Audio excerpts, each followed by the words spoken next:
this discussion. يعني when I get nervous, I speak in English. So please take it. There's nothing else I can do. I'm actually respecting the Arabic language by not speaking in English, by speaking in English, because it would just come out funny. So thank you so much for this amazing discussion. It's beyond my dreams that this actually happened, because I think like when I was an undergrad student, I don't think there was much that was going on in terms of like actual institutionalized gender studies. So to have this happening in Morocco, in Palestine, in Egypt, and Rutgers, it's really, really amazing. So I just wanted to, I think I'm echoing my fellow colleagues' comments on the difficulties of teaching gender studies and women's studies in the region. And I think what I'm going to do today is just talk about my experience as teaching gender and women's studies as junior faculty. I'm fresh, taza, like literally taza, like out of the oven. I think I'm like confronted with the institutional bureaucracy of the university as a system. So how does that work when I'm teaching in specifically in Kuwait and the Gulf region?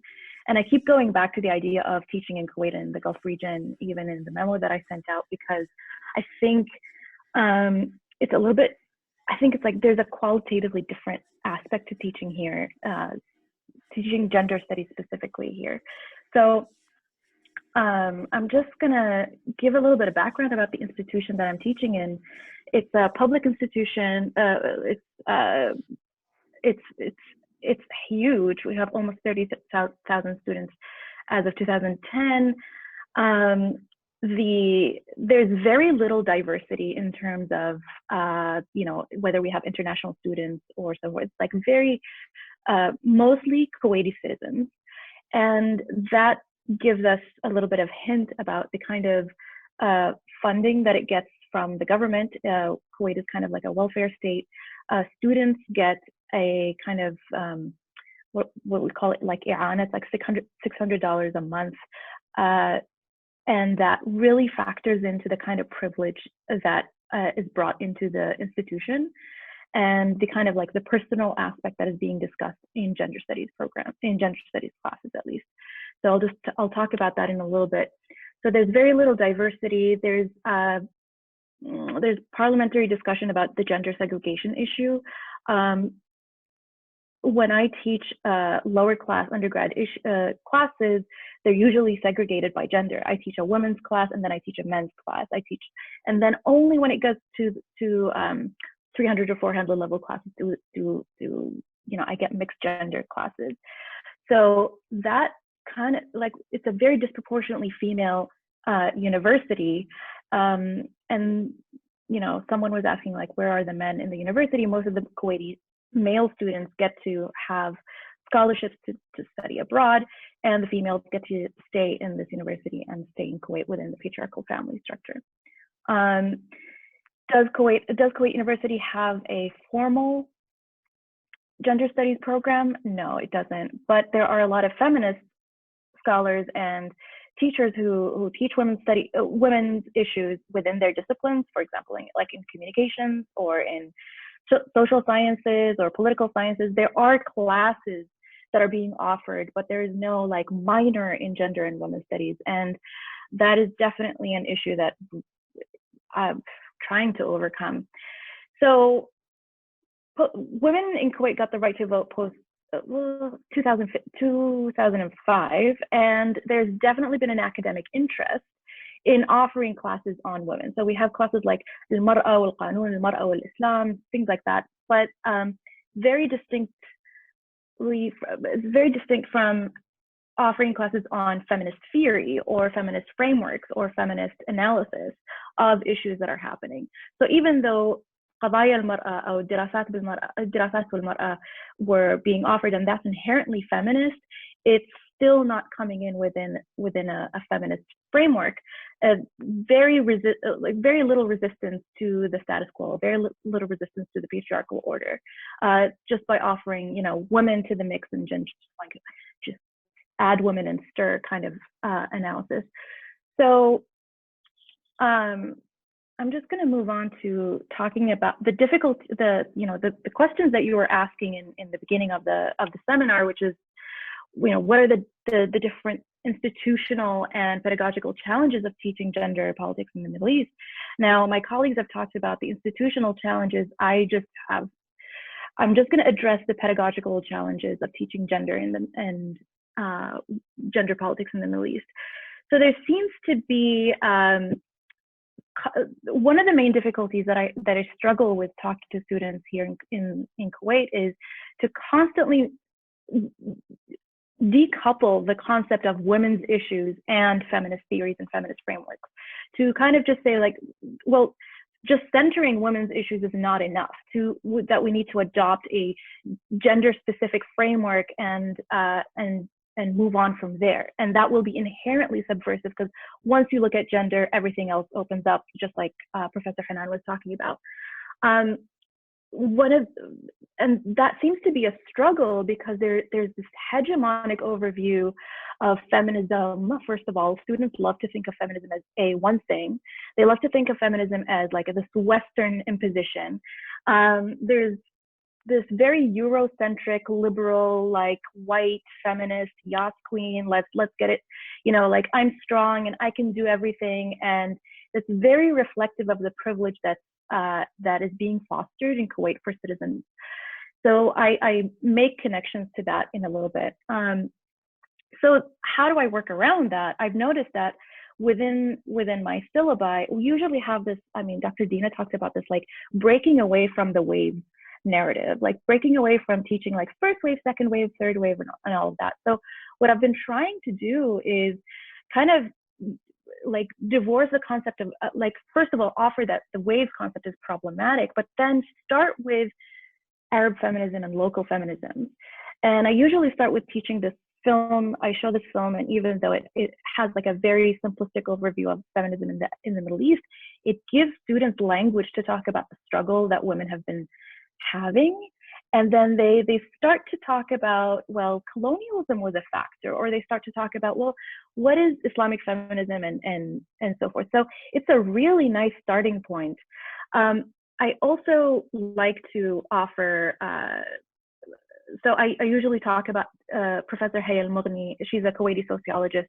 She wrote a book about Kuwait, gender politics in Kuwait. And it gives students this discourse, the language to say like, oh, well, so like there has been a feminist struggle that is local to us, that looks like us, and so forth. And what this does is that it moves away from feminism as just being this Western imposition, as being like, well, how can we talk about resistance in general? And is resistance and justice, calling for justice, are they feminist issues? And so it's like reframing, how do we talk about feminism?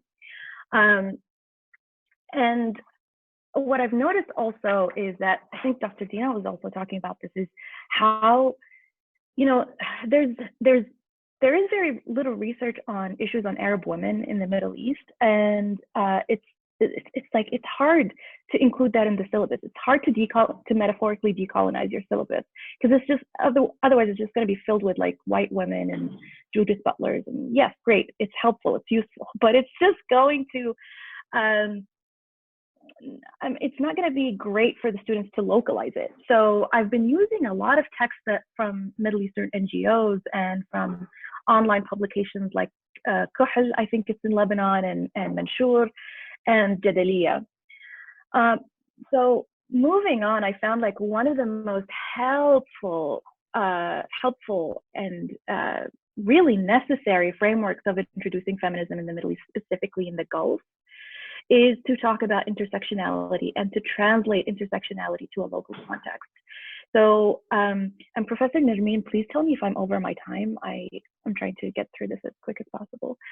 But first of all, translating intersectionality to a Gulfi concept or a Gulfi context really brings, like, it highlights to the students how very limited their understanding of feminism is. That feminism is just Western, and that Western feminism has never been resisted by people of color or by queer people of color and so forth. So I introduce it to them, and then I tell them that it's like, well, it's a framework of resistance. It's a framework of understanding structural power, and that feminism can look in many different ways. This is another way for me to localize it to them. But what I found, and this is the difference between what I like to think of like Kuwaiti or Gulfi feminism having certain weak points, is that Kuwaiti understandings of feminism is very much saturated within a context of economic privilege. It is a wealthy community. It is very Islamically, like conservative Islamically, and you cannot decouple those things from their concepts of gender or gender liberation or like women's liberation and so forth. So I have to really dig deep and really deconstruct the economic privilege that's tied to citizenship. So we have to spend a lot of time emphasizing citizenship as kind of like this equivalent of whiteness, at least Kuwaiti citizenship, to an equivalent of whiteness and the kind of properties that it gives to these students. And are they part of the bourgeoisie or not? And they kind of like really struggle with that.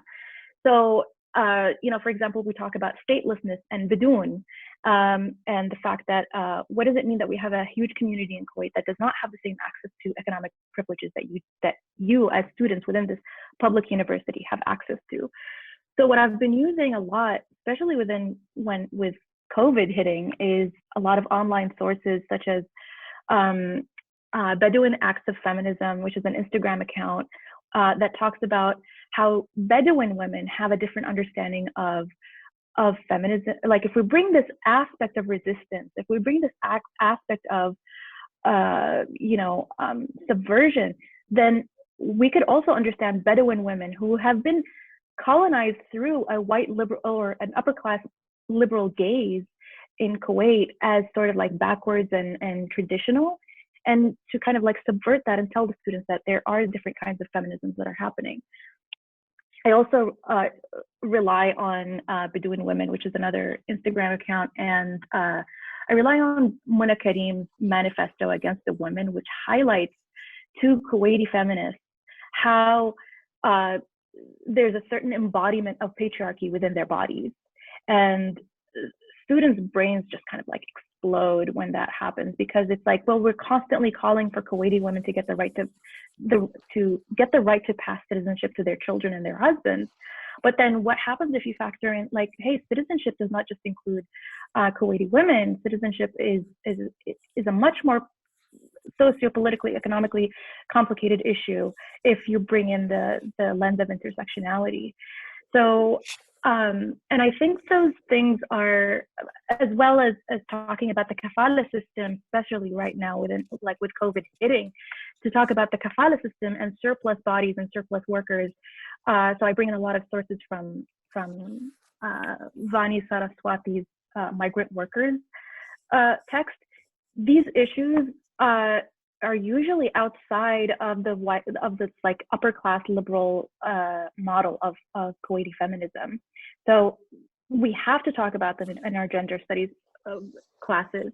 And I think those are not just like, I'm not just introducing intersectionality to them as a theory that's like blank, but also these are pedagogical necessities. They need it to understand what's going on. We need to connect those two. Otherwise, we really cannot connect with what's happening in Lebanon or Egypt or Morocco and so forth.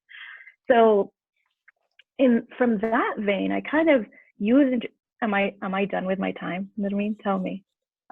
Okay, all right, I'll stop talking. في وقت أسئلة، احنا تلقينا أسئلة كثيرة، فيبقى في وقت على إنك تتكلمي أكتر على بعض تلك المحاور في الرد على الأسئلة. طيب شكرا جدا جدا دكتورة دلال.